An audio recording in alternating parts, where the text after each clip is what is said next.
So we're now going to explore a little bit about parenting, and in particular what we call responsive parenting.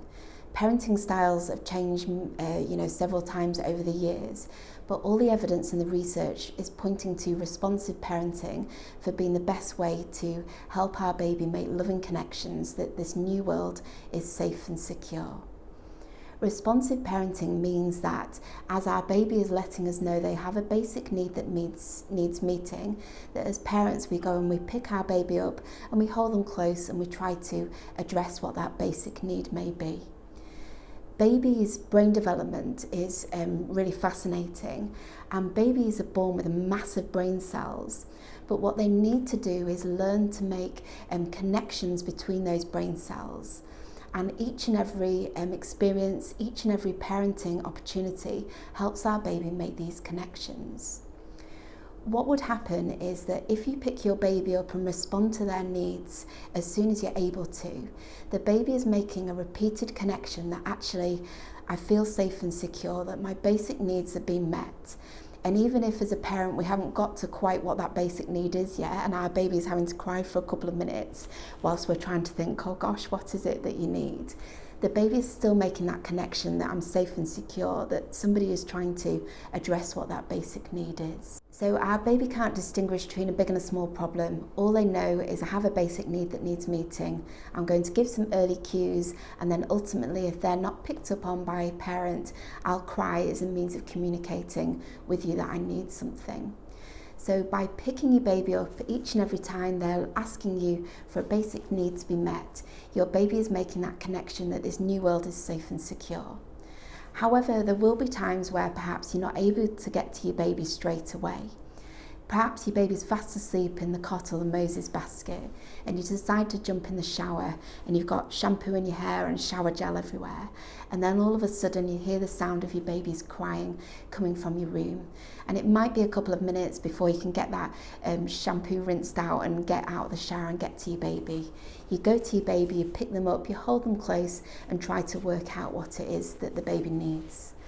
On those occasions, the baby will have made a connection that actually I did need to cry for a couple of minutes before my basic need was met.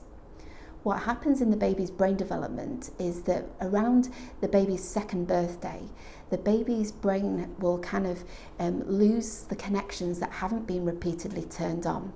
So the majority connection will be all the times that baby's needs were met pretty much straight away, that our baby was picked up, held close and attended to. The few occasions where actually baby did need to cry for a few minutes before they were responded to hasn't been turned on repeatedly. So that is the connection that gets kind of pruned or lost because it hasn't been used.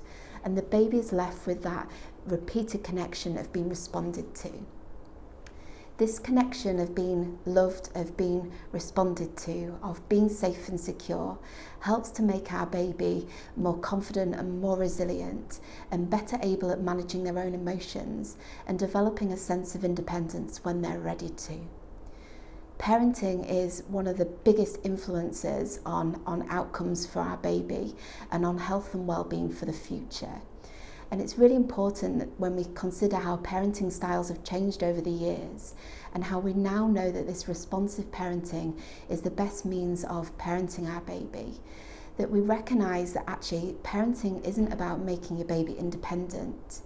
It's about making them feel safe and secure so that when they're ready to become independent, they are set up with those connections. Parenting styles have changed a lot over the years, and certainly when I came into midwifery 20 years ago to start my training, there were very much routine books in use still. Routine books don't really fit with responsive parenting, and they talk about perhaps leaving the baby in a room to kind of cry themselves to sleep or to cry for short periods of time before going to pick our baby up, and that doesn't really fit with responsive parenting. So this helps us understand the best way of helping our baby make safe and secure connections in this new world.